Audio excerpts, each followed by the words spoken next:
गजाननं भूतगणादिसेवितं कपित्थजम्बोफलचारुभक्षणम् उमासुतं शोकविनाशकारकं नमामि विघ्नेश्वरपादपङ्कजं। गाये गणपति जगवंदन शंकर सुमन भवानी नंदन। सिद्धि सदन गजवदन विनायक कृपा सिंधु सुंदर सबलायक। मोदक प्रिय मद मंगल दाता विद्यावारिधि बुद्धि विदाता। मांग तुलसीदास कर जोरे बसई राम सिय मानस मोरे। वर्णानामर्थ संघानां रसानाम छंसामपि मंगलानाम च कर्तारौ वंदे वाणी विनायकौ। भवानी शंकरौ वंदे श्रद्धा विश्वास रूपिणौ। याभ्यां विना न पश्यन्ति सिद्धा स्वान्तमीश्वरम्। अज्ञानतिमिरान्धस्य ज्ञानाञ्जनशलाकया चक्षुर्मीलितं येन तस्मै श्रीगुरुवे नमः। अखण्डमण्डलाकारं व्याप्तं येन चराचरं तत्पदं दर्शितं येन तस्मै श्रीगुरुवे नमः।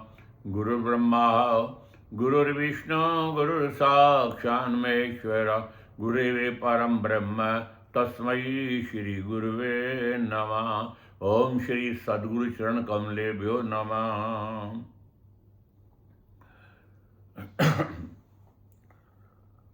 दक्षिणे लक्ष्मो यस्य वामे च जनकात्मजा।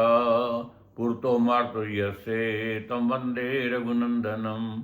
लोकाभिरामं रणरङ्गधीरं राजीवनेत्रं रघुवंशनाथं। कारुण्यरूपं करुणाकरं तं श्रीरामचन्द्रं शरणं प्रपद्ये। मनोजवं मारुततुल्यवेगं जितेन्द्रियं बुद्धिमतां वरिष्ठं वातात्मजं वानरयूथमुख्यं श्रीरामदूतं शरणं प्रपद्ये। कर्पूरगौरं करुणावतारं संसारसारं भुजगेन्द्रहारं सदा वसन्तं हृदयारविन्दे। भवं भवानी सहितं नमामि। वन्दे देवं उमापतिं सुरगुरुं वन्दे जगत्कारणं। वन्दे पन्नगभूषणं मृगधरं वन्दे पशूनां पतिं। वन्दे सूर्यशङ्खवन्निनयनं वन्दे मुकुन्दप्रियं। वन्दे भक्तजनाश्रयं च वरदं वन्दे शिवं शङ्करं। वंशी विभूषितकरा नवनीरदाभात् पीताम्बराधरुणबिम्बफलादृष्टात् पूर्णेन्दुसुन्दरमुखादरविन्दनेत्रात्। कृष्णात् परं किमपि तत्त्वमहं न जाने। सर्वमङ्गलमाङ्गल्ये शिवे सर्वार्थसाधिके शरण्ये त्र्यम्बके गौरी नारायणी नमस्तुते। ओम जयंती मंगला काली भद्रकाली कपालिनी दुर्गा क्षमा शिवा धात्री स्वासुदा नमस्तुते। उल्लंघ्य सिंधु सलिलं सलीलं यशोकवह्निं जनकात्मजाया। आदाय तेन ददः लंकां नमामि तं प्राञ्जलिराञ्जनेयं। नमो अंजनी नंदनं वायुपूतं सदा मंगलागारि श्रीरामदूतं। महावीर वीरेश विक्रालवेशं घनानंद निर्द्वंद्व हर्ता कलेशं। किए काम सुग्रीव के आप सारे मिला राम से शोक संदेह टारे। गए लांग बारिश शंका न खाई हता पुत्र लंकेश लंका जलाई। चले जाने की मात को शीश नाया मिले वानरों से ही हर्ष छाया। सिए का संदेशा प्रभु को सुनाया ये हर्ष श्री राम ने कंठ लाया। संजीवी जड़ी लाए नागेश काजे गई मूर्छा राम भ्राता निवाजे। कहे दीन श्यामा हरो दुख स्वामी नमो वायुपुत्रं नमामि नमामि। नमो वायुपुत्रं नमामि नमामि। ओम गंगणाधिपतये नमः। जय जय जय मां शारदे विद्या बुद्धि निधान। विनय करो बागेश्वरी, कृपा करो निज जान। आज भी तेरा आसरा, कल भी तेरी आस, सदा तुम्हारी ओट में गुजरे 12 मासे। नमो शारदा मात विद्या प्रदेनी, करो मेध मेधा यथा गम त्रिवेणी। करो नष्ट मोह आदि शांति आदि दीजे, हरो आपकारी हृदय धाम कीजे। कथा प्रारंभ होते हैं, सुनो वीर हनुमान, आसन लीजो प्रेम से, आइए कृपा निधान। श्री गुरुवर पद पद्म रजे, सादर सिर पे धार। श्री कार्तिक महात्म की कथा, कहूँ मति अनुसार। प्रणव पवन कुमार, खलबन पावक ज्ञान घन। जासु हृदयागार, बसई राम सर चाप धरे। प्रतिवर्ष की भांति प्रथम भगवत प्रार्थना कीजिए, तदुपरांत कार्तिक पुण्य गाथा का शुभारंभ हो। गोविंद मेरी यही प्रार्थना है, भूलूं न मैं कभी नाम तुम्हारा। गोविंद मेरी यही प्रार्थना है, भूलूं न मैं कभी नाम तुम्हारा। निष्काम होके मैं दिन रात गाऊं, गोविंद दामोदर माधवेति। गोविंद दामोदर माधवेति, हे कृष्ण हे यादव हे सखेति। देहांत काले तुम सामने हो, बंसी बजाते मन को लुभाते। गाता यही मैं तननाथ त्यागूं, गोविंद दामोदर माधवेति। गोविंद दामोदर माधवेति, हे कृष्ण हे यादव हे सखेति। माता यशोदा हरि को जगावे, जागो उठो श्याम नैनों को खोलो। द्वारे खड़े गोप बुला रहे, गोविंद दामोदर माधवेति। गोविंद दामोदर माधवेति, हे कृष्ण हे यादव हे सखेति। ले ले करों में निज पिंजरों को, गोपी पढ़ाती शुक सारिका को। गाते यही हैं शुक सारिका भी, गोविंद दामोदर माधवेति। जागे पुजारी हरि मंदिरों में, जाके जगावें हरि को सभियों। हे शील सिंधो अब नेत्र खोलो, गोविंद दामोदर माधवेति। गोविंद दामोदर माधवेति, हे कृष्ण हे यादव हे सखेति। प्यारे जरा तो मन में विचारो, क्या साथ लाए क्या ले चलोगे। कोई न साथी हरि को पुकारो, गोविंद दामोदर माधवेति। गोविंद दामोदर माधवेति, हे कृष्ण हे यादव हे सखेति। नाता हमारा जग से भला क्या, आए यहाँ क्यों कर क्या रहे हैं। सोचो विचारो हरि को पुकारो, गोविंद दामोदर माधवेति सच्चे सखा हैं। हरि हमारे माता पिता शील बंधु प्यारे, भूलो न भाई दिन रात गाओ, गोविंद दामोदर माधवेति, गोविंद दामोदर माधवेति। हे कृष्ण हे यादव हे सखेति, बोल श्री वृंदावन बिहारी लाल की जय।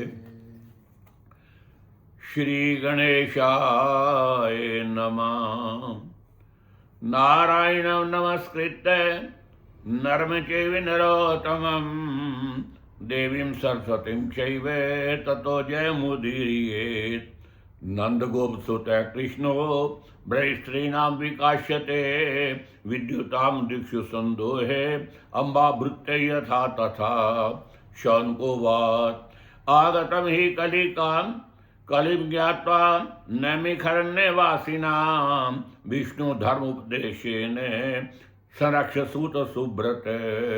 सूतोवाच हरिं हरं च हेरम्बं विधिव्यासं तथैव च, नमस्कृत्य प्रवक्ष्यामि धर्मान् भागवतान् परान्। गुलसियावर रामचंद्र महाराज की जय। श्री गणेशाय नमः। प्रथम कोई भी हम कार्य आरंभ करते हैं, हमारी हिंदू संस्कृति में पहले श्री गणेश जी की वंदना है। कोई भी कार्य करें, हमारे ग्रंथ में बड़ा सुंदर आया, जिस समय सती पार्वती बने हुए तप किया, और तप पे भगवान कई परीक्षाएं लेकर प्रसन्न हुए और दर्शन दिएगा, चलो पार्वती अब चलो मेरे साथ। पार्वती का नहीं प्रभु ऐसे नहीं है। कहने लगे पहले जन्म में जब मैं सती थी तो मेरे पिता ने गलती की थी, वो दक्ष था। अभिमान में उसने कहा कि देखो मैं यज्ञ कर रहा हूँ, किसी गणेश किसी पूजा जरूरत नहीं है, मैं दक्ष प्रति हूँ, सारे मानो मैं सब का राजा हूँ सब। तो उस समय तो वो यज्ञ भी नष्ट हो गया। इसलिए विधि के अनुसार प्रथम आप मेरे माता पिता से मेरी याचना करोगे और फिर विधि विधान के साथ पूजन होगा, तब मानोगे। तो इसलिए श्री गणेशाय नमः। क्यों गणेश जी महाराज का पहला पूजन क्यों होता है? हमारे ग्रंथ ये भी कहते हैं, एक बार सब देवता भगवान शिव से कहने लगे महाराज कोई कार्य आरंभ करने लगे, कुछ हो तो सबसे पहले किसकी पूजा हो, एक देवता सुनिश्चित करो। भगवान शंकर तो कहने लगे कि देवताओं मैं इसका मैं निर्णय नहीं दे सकता, हम अपनी शक्ति का प्रदर्शन करो, पृथ्वी पे घूम के आओ और जो सबसे पहले आ जाएगा ना उसकी पूजा सबसे पहले होगी। अब सब देवता लोग गए। हमारे ग्रंथ में आता है कि जिसकी जो सवारी थी, कार्तिक स्वामी मोर पे बैठे क्योंकि उनकी सवारी मोर की है, गणेश जी के वो भैया हैं। लेकिन कार्तिक जी ने एक बड़ी हैरान की बात देखी कि भैया तो आ नहीं रहे, लेकिन मैं जब मोर पे बैठे जा रहा था आगे आगे पैर चूहे के पैरों के निशान लगे हुए हैं। चलो वो चुप के आ गया। इतने में सब देवता तो गए, लेकिन गणेश जी महाराज नहीं गए। नारद जी आए, कहने गणेश जी आप क्यों नहीं गए? कहने महाराज मुझे पता है कि मैंने पीछे रह जाना है, क्योंकि मेरी सवारी किस चीज़ की है? चूहे की। जिस व्यक्ति को पता हो कि इस मुकाबले में मैंने हारना है तो बुद्धिमत्ता को उसमें शामिल ही न हो, और जहाँ ये हो कि मैं हारूं या जीतूं, वहाँ तो चांस को अवेल करना चाहिए। तो मुझे जब ये पता ही चल रहा है कि मैंने हारना है, मैंने पीछे रह जाना, इसलिए मैं नहीं गया। तो नारद जी कहने लगे ऐसे करो कि तुम लिखो श्री राम।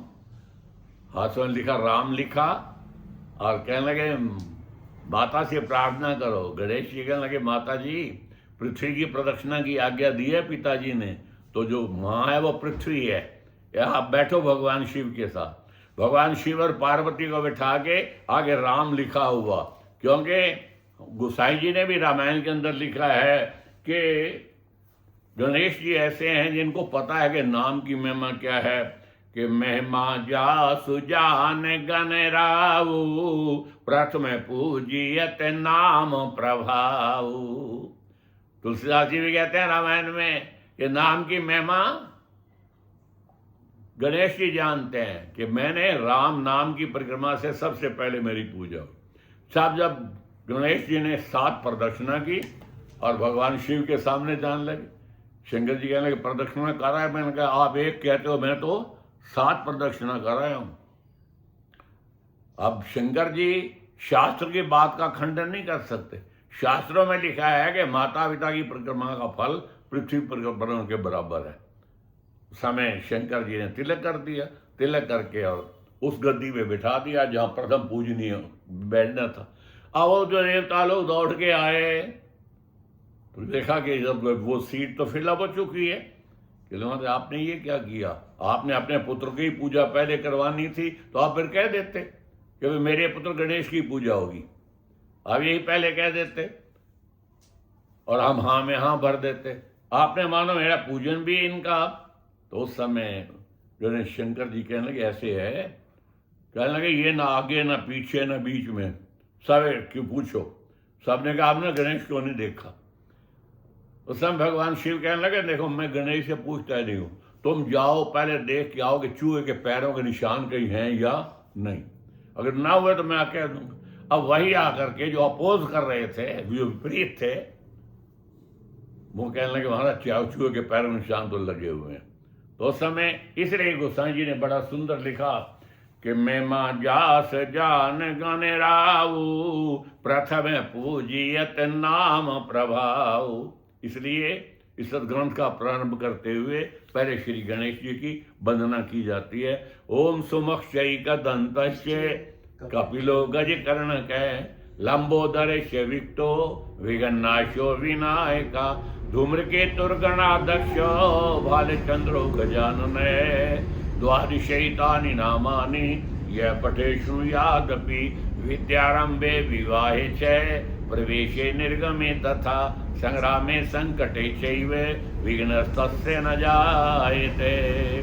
नारायणं नमस्कृत्य नरं चैव नरोत्तमम्। श्री गणेशाय नमः।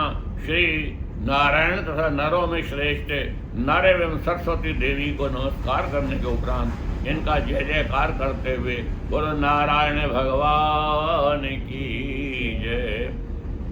जिस प्रकार चारों और बिजली के चमकने पर उसके प्रकाश में बादल सुशोभित होते हैं, उसी प्रकार नंद गोप के पुत्र श्री कृष्ण जी भी ब्रज ललनाओं के बीच शोभायमान है।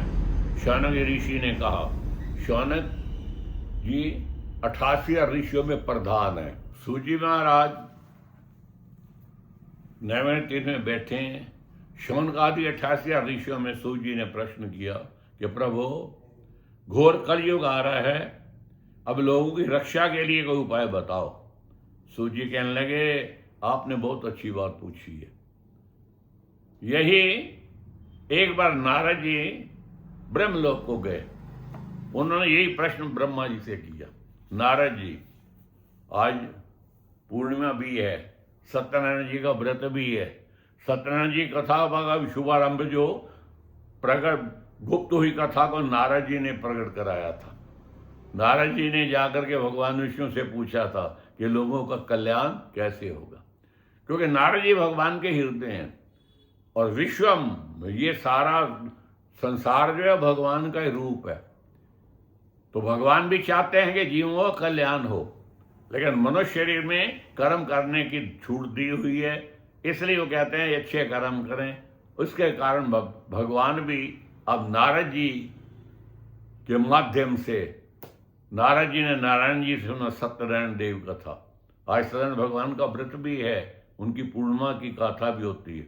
शास्त्रों में आया ब्रह्मा जी ने जब नारद जी ब्रह्मलोक को गए और जाकर ब्रह्मा जी के दर्शन किए, देखा सब ब्रह्मा जी की स्तुति कर रहे हैं, तब नारद जी ने जाकर ब्रह्मा जी को नमस्कार किया।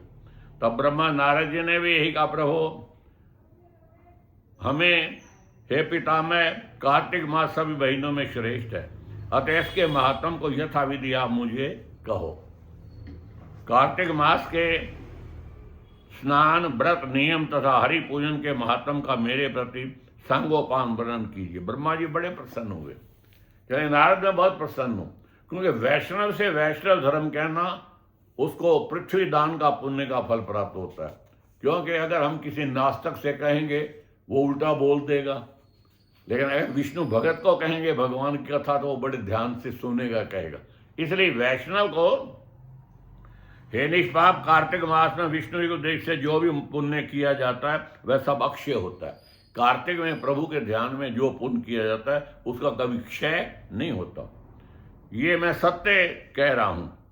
आश्विन शुक्ल पक्ष में मानो एकादशी, क्यों कई एकादशी से प्रारंभ कर देते हैं ये व्रत रखना, और पूर्णिमा जो आज है, अथवा तुला संक्रांति। तुला संक्रांति का मतलब जिस दिन कार्तिक की संक्रांति हो वहां से 1 महीने का व्रत रख लेते हैं। तो इसलिए हमारे इसलिए प्राय कहा गया कि आश्विन शुक्ल पूर्णिमा को से प्रारंभ करें। तो आज पूर्णिमा है। आज का और बड़ा महत्व है कि रात्रि को पूर्णिमा के चंद्रमा की चांदनी के अंदर क्षीर, मेवा के अच्छे पदार्थ डाल करके बना करके रखो, और ऐसे ढंग से रखो कि चंद्रमा की किरणें उसके ऊपर पड़ती रहें। चंद्रमा की किरणें पड़ने से प्रातः उसको भगवान को भोग लगा करके और फिर प्रसाद बांटो और खाओ, तो कभी भी दमा, श्वास रोग ये मनुष्य को कभी होता ही नहीं है, और ऐसे रोगी के रोग दूर हो जाते हैं। तो वो भी इस कहते हैं, अथवा पूर्णिमा या संक्रांति या तुलाग में तुला सूर्य में इस व्रत को प्रारंभ करें। प्रातःकाल उठे, ब्रह्म मुहूर्त में प्रातःकाल उठे, सूर्य के मानो उदय होने से कम 2 घड़ी पहले अवश्य ही 2.5 घड़ी पहले जागे, और जाग करके प्रथम, कई लोग कहते हैं जी हमारे ग्रंथ कितने अच्छे हैं, शास्त्र कितना निर्णय दे रहे हैं, कहते हैं जी हमें उठे आदमी हमें अच्छा नहीं लगा, कैसा आदमी आगे लगा, पता नहीं भाग्यवान था या नहीं था। तो हमारे शास्त्र कहते नहीं, प्रातःकाल उठो, उठते अपने हाथ को देखो। कराग्रे वस्ते लक्ष्मी, कर मध्य सरस्वती, कर्म से प्रभाते कर दर्शनम। प्रातःकाल अपने मानो हाथ का दर्शन करो। उसके बाद प्रयत्न तो ये करो कि जब उठो तो देखो श्वास कौन सा चल रहा है, नासिका से श्वास, जो श्वास चल रहा हो वो पैर पहले पृथ्वी पे नीचे रखो, और पृथ्वी से प्रार्थना करो कि समुद्र वसने देवी परस्तर मंडिते विष्णु पत्नी नमस्तुभ्यम पाद स्पर्श में, क्योंकि पृथ्वी माता है। लेकिन बोलो ऐसा कौन सहनशील है, हम इसके ऊपर पैर रखते हैं, दौड़ते हैं, मलमूत्र इत्यादि त्याग करते हैं, क्योंकि फिर भी ये हमें रक्षा करती है, खाने को सब पदार्थ देती है। तो मानो उस पृथ्वी से प्रार्थना करे। तदुपरांत मानो चलते हुए जाकर के दातुन इत्यादि, ग्रंथों में तो लिखा कि जब दातुन तोड़ते हुए वनस्पति वृक्ष से भी प्रार्थना करे। इससे क्या सिद्ध हुआ कि भगवान ने कहा सब के अंदर जीव है और सारे ही मेरा रूप है। तो वृक्ष से प्रार्थना करते हुए कि हे वनस्पति, आप हे वनस्पति तुम मुझे आयु और यश, ओज, संतान, पशु, धन धान्य वृद्धि की और बुद्धि और सुंदर मेधा प्रदान करे। इस तरह मंत्र का उच्चारण करके और 12 अंगुल का दातुन लेकर के दातुन कर। चलो आजकल तो बताना पड़ा, लिखा हुआ सुनाना पड़ा, नहीं तो हर एक ने पेस्ट और ऐसे साधन आ गए हैं, लेकिन फिर भी बता रहा हूँ।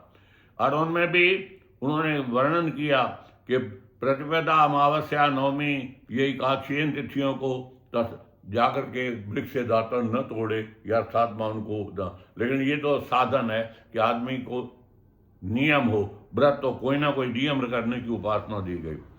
तद उन्होंने प्रातःकाल उठते हुए 2 घड़ी रहते हुए जलाशय के बाहर, कहते हैं जलाशय पे जाने का मतलब समझे, कहते हैं कि घर में जो स्नान की बजाय आप किसी तालाब पे जाकर के नहाते हो तो उसका 10 गुना फल ज्यादा है।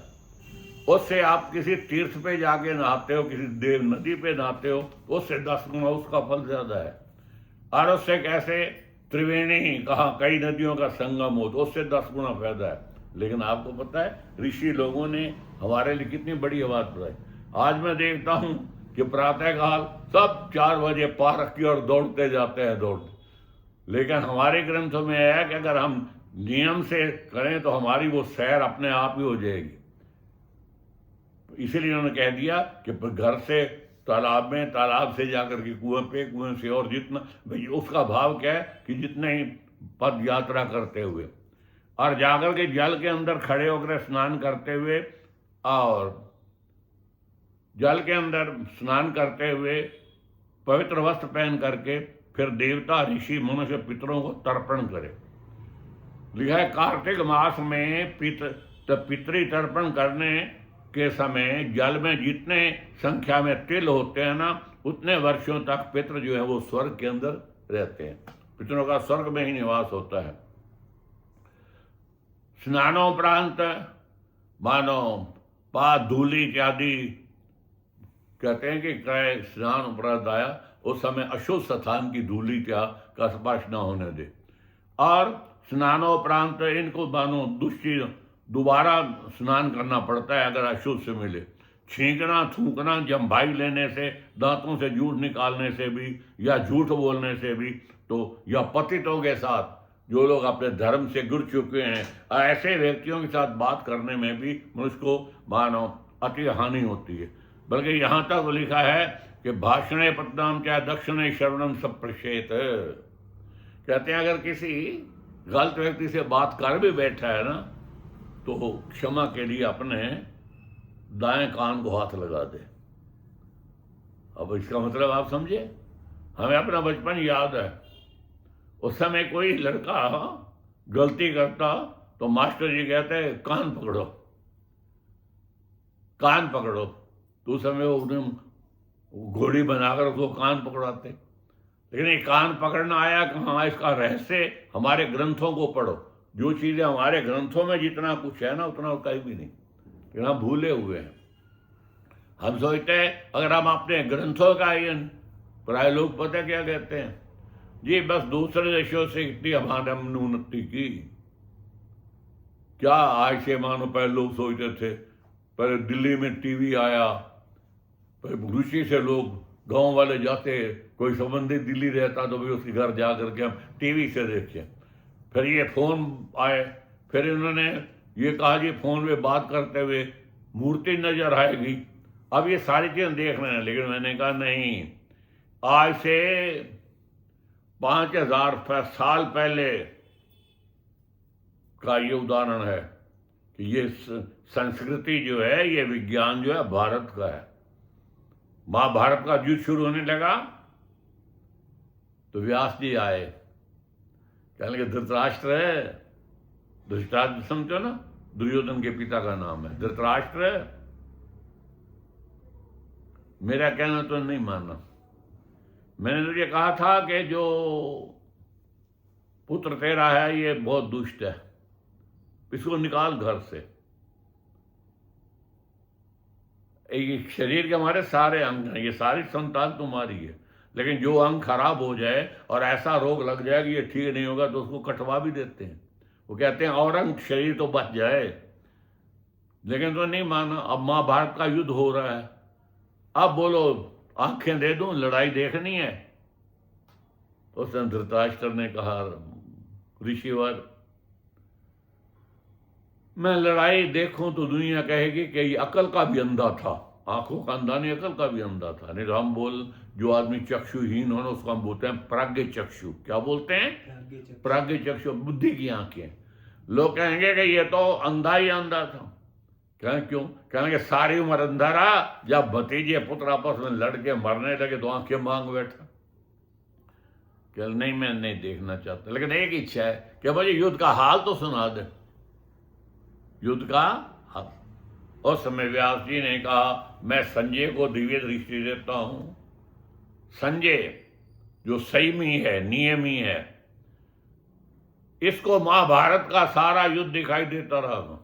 अब पता है महाभारत संजय कहाँ बैठा हुआ है, धृतराष्ट्र कहाँ बैठा हुआ है? हस्तिनापुर में। हस्तिनापुर है मेरठ के पास। और लड़ाई कहाँ हुई? कुरुक्षेत्र में। तो पहले जब हम ये बात सुनाते कथा करते, कहेंगे पंडित जी रास्ते में कोई दीवार ही इतना ऊंचा मकान भी नहीं था कि उसकी नज़र रुक जाती, इतनी नज़र दे दी।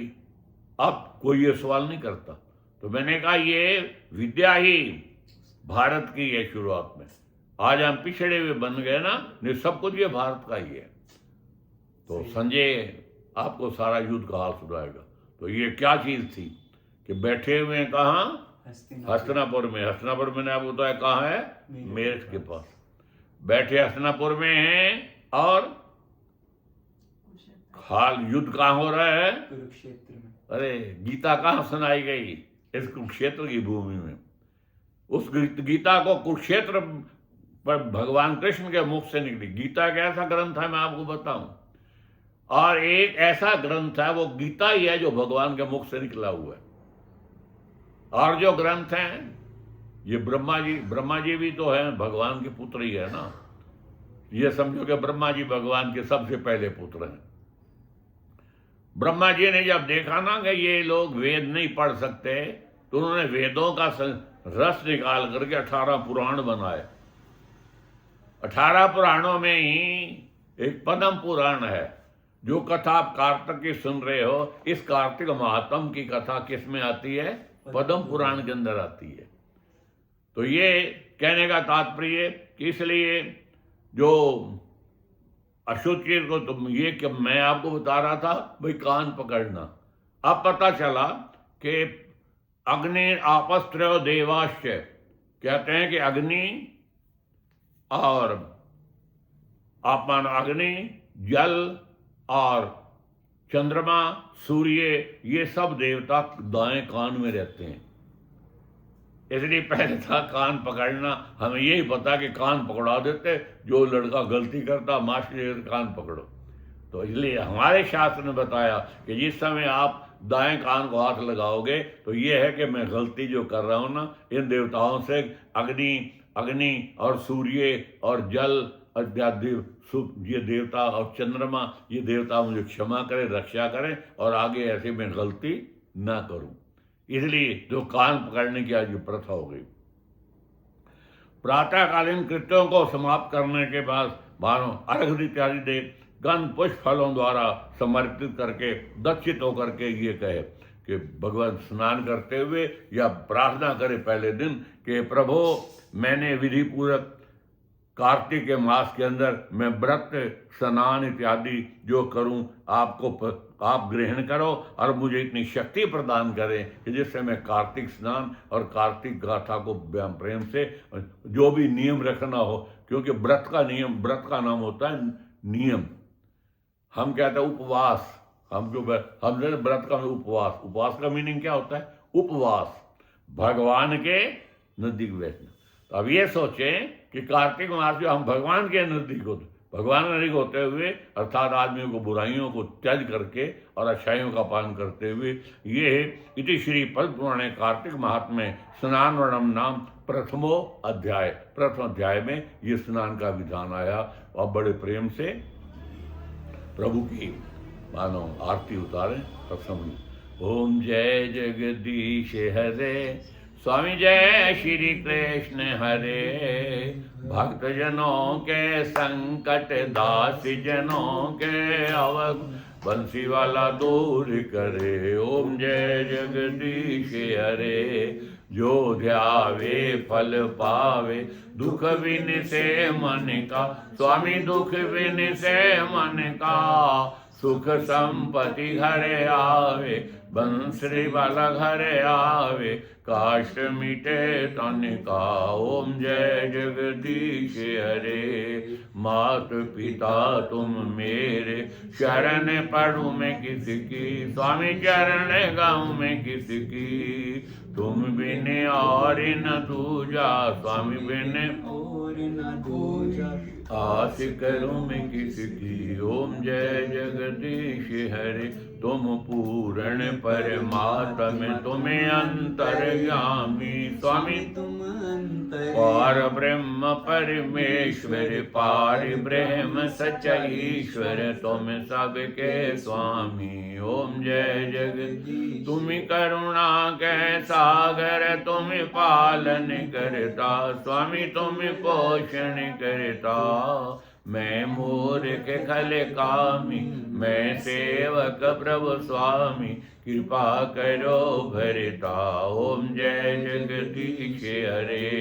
तुम हो एक अगोचर सबके प्राणपति स्वामी सबके प्राणपति। किस विधि मिलो गोसाई किस विधि मिलो दयालु तुमको मैं कुमति। ओम जय जगदीश हरे। दीन बंधु दुख हरता ठाकुर तुम मेरे प्रभु सेवक हम अपने हाथ उठाओ चरण नाली लगाओ द्वारे परम तेरे। ओम जय जगदीश हरे।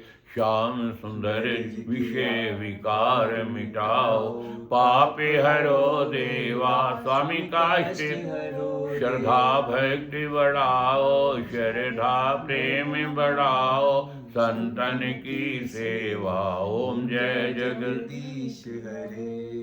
तन मन धन सब कुछ है तेरा स्वामी सब कुछ है तेरा। तेरा तुझको अर्पण तेरा तेरे अर्पण क्या लागे मेरा। ओम जय जगदीश। श्याम सुंदर जी की आरती जो कोई नारी गावे स्वामी प्रेम सहित गावे। कहते शिवानंद स्वामी कहते हरो हरि स्वामी मन वांछित फल पावे। ओम जय जगदीश हरे जय जगदीश हरे। स्वामी जय श्री भक्त जनों के संकट दास जनों के अवगुण बंसी वाला दूर करे। ओम जय जगदीश हरे। अच्युतम केशवम श्री राम नारायण कृष्ण दामोदरम श्री वासुदेवम श्रीधरम माधवम गोपिका वल्लभम जानकी के नायकम श्री रामचंद्रम भजे। बोलो धर्म की जय हो। धर्म की जय हो। अधर्म का नाश हो। अधर्म का नाश। प्राणियों में सद्भाव विश्व का कल्याण। बोल साचे दरबार की। सर्वे भवन्तु सुखिना सर्वे सन्तु निरामया सर्वे भद्राणि पश्यन्तु मा कश्चित् दुःखभाग् भवेत्।